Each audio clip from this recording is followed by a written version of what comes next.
Dear ladies and gentlemen, Your Excellencies, it's first of all a great honor to be here today. I'm very grateful for the hosts of this event, and of course all that were involved in preparation of this event, because I know that it takes a lot of time and effort to bring us all together.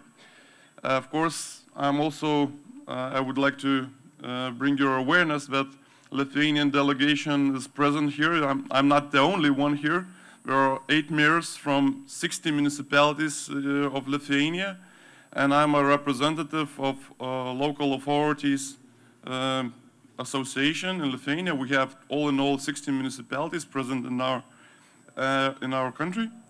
And as I said, it's quite an issue or quite a challenge to make a short speech after such an inspiring presentation given by the keynote speaker.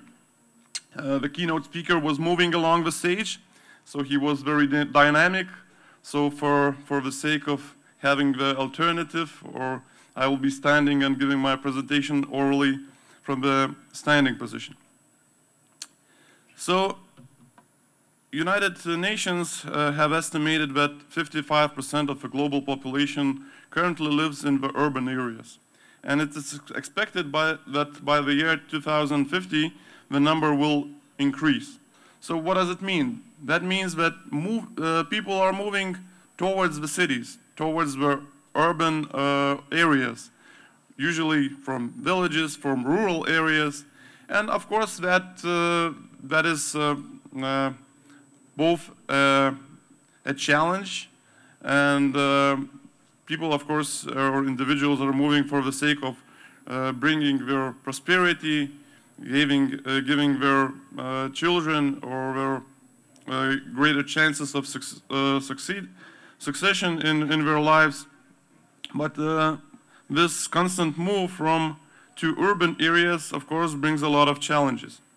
And those challenges both include urbanization, aging society, health issues, housing, social segregation, mobility, migration crisis, violence, terrorism, cyber incidents that were previously mentioned in the previous presentation. So, meaning this constant move towards urban areas also brings a lot of challenges that current cities are facing. And those challenges that are on the list, that's not the final list, of course, is a new reality. We have to cope with that. We have to cope with the increased number of citizens. We have to cope with increased number of traffic jams, increased issues or problems related to social various standpoints, mobility, and of course, these processes bring a lot of problems like violence, terrorism, cyber incidents and attacks. And that's a new reality that we have to somehow cope with. It's a good example that there are already companies dealing with that, and most probably Lithuania is not the site, and we're lucky in this standpoint that we don't have issues so far with concerning terrorism or other serious matters, but cyber incidents, violence, crimes, traffic jams are already there, and it's a constant struggle both for Lithuanian mayors, both for Lithuanian government to somehow deal with that. And what I can tell from my standpoint is sometimes I'm seeing that we're lagging behind. In a way, we're like firemen trying to put out the fire instead of preventing the fire coming up. From Lithuanian standpoint, what do we see? What's the kind of vision, or what's the resilient city? What are the indicators where we're moving along, or what should we be aiming at? So I think that there are some core indicators of a safe and resilient city.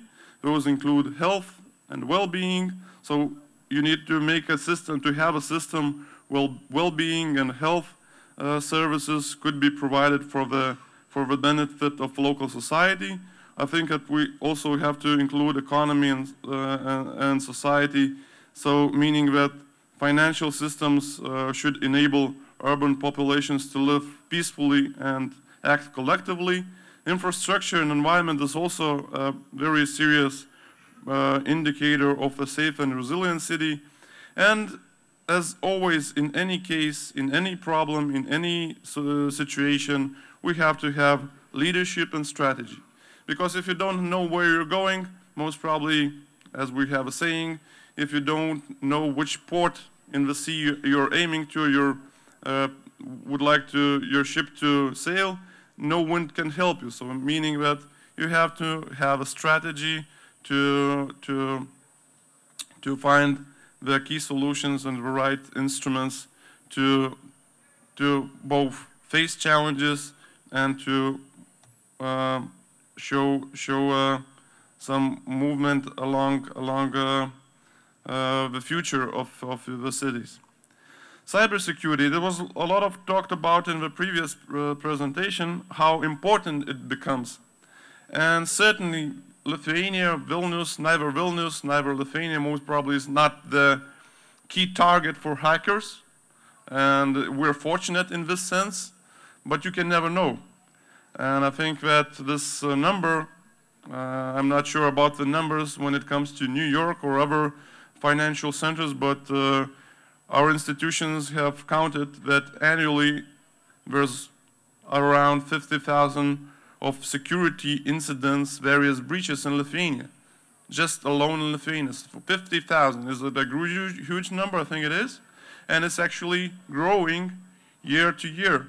So that means that we will have to yearly put more effort, put more finance, put more workforce in order to tackle these issues. And yeah, we're lucky in the sense that only 900 cyber incidents were considered to be of high and medium significance. So meaning that despite that we have some more than 50,000, we only had tackled just a percentage. So in a way, we can't tackle all the incidents that we're facing, but the increasing yearly number of incidents brings a lot of attraction both from the government standpoint as well as local authorities should be involved in this sense as well. What could be also said about the future challenges? So the future challenges are not just cybersecurity. Cybersecurity is maybe not the top one priority in terms of Lithuania as a country or municipalities from Lithuania. I think that there are also serious issues when it comes to future challenges when we talk about demographic situation, installment and bringing new technologies, housing infrastructure. But what we aim to say or what we conclude is just local authorities are the first front when we tackle with citizens, when we try to approach various problems. So we're a front line and the voice of the societies, voice of the citizens. And this voice, what does it say to our politician ears? That people want to be safe, they want to live safe, they want to have economic prosperity, they want to have public services provided at highest standards, both social, both health, and that brings a lot of complications. We have to more and more put our effort to tackle these issues. And to conclude, I would say just the cooperation of local societies, involvement of local authorities and the government might bring the change that is needed in order to tackle the upcoming and already existing problems and issues of the cities. And those are not something very far on the horizon, but those are already here at our door, so we have to work on that. And I would like to express my gratitude for finalizing my speech for possibility to be here to bring our knowledge, maybe share our insights. And thank you very much for those involved. Thank you, our Excellence Ambassador, who was pitching us to come here today. And have a nice conference. And I'm looking forward to have a discussion here today. Thank you.